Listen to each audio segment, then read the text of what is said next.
आज के इस एपिसोड में आप सुनेंगे भूतिया हवेली की सच्चाई। चलिए इस एपिसोड को शुरू करते हैं। एक गांव के पास एक पुरानी और खंडरनुमा हवेली थी जिसे लोग भूतिया हवेली कहते थे। गांव वालों का मानना था कि वहां रात के समय अजीब अजीब आवाजें आती हैं और कई लोगों ने वहां काली परछाइयों को देखा था। गांव के एक युवा राहुल को भूत प्रेत की कहानियों पर विश्वास नहीं था। उसने अपने दोस्तों को चैलेंज दिया कि वह उस हवेली में एक रात बिताकर आएगा। राहुल के दोस्तों ने उसे मना किया, लेकिन उसकी जिद के आगे सब हार गए। रात के समय राहुल ने एक मशाल और कैमरा लेकर हवेली में कदम रखा। हवेली में घुसते ही वहां की सड़ी गली दीवारों और जाले ने उसे डरा दिया, लेकिन वह हिम्मत जुटाकर आगे बढ़ा। हवेली के अंदर एक बड़ा हॉल था जिसके चारों ओर अंधेरा फैला हुआ था। अचानक उसे एक कमरे से किसी के रोने की आवाज आई।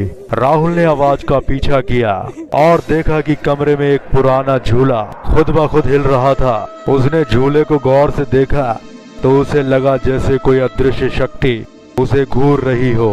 तभी अचानक पीछे से किसी ने उसका नाम लेकर पुकारा। डर के बावजूद राहुल ने उस आवाज के पीछे जाने का फैसला किया। वह एक छोटे से तहखाने में पहुंच गया जहां दीवारों पर अजीब अजीब चिन्ह बने हुए थे। वहां उसे एक डायरी मिली।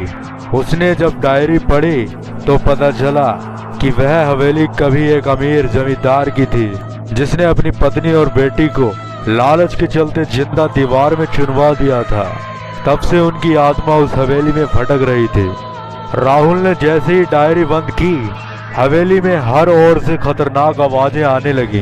दीवारों से खून टपकने लगा और हवा में किसी के चीखने की आवाजें गूंजने लगी। अचानक जमींदार की आत्मा एक काली छाया के रूप में उसके सामने प्रकट हुई और कहने लगी, तुमने हमारा राज जान लिया है, अब तुम यहाँ से जिंदा नहीं जा सकोगे। राहुल ने हिम्मत जुटाकर कहा, मैंने कोई गलती नहीं की, मुझे यहाँ से जाने दो। तभी उसकी मशाल बुझ गई और उसे अपने चारों ओर ठंडी सांसें महसूस होने लगी। अगले दिन सुबह गांव वालों को राहुल हवेली के पास बेहोश पड़ा हुआ मिला। जब उसे होश आया तो उसने अपनी पूरी घटना सुनाई। कोई भी उसकी बातों पर विश्वास नहीं कर पाया, लेकिन राहुल के चेहरे पर अब भी डर साफ झलक रहा था।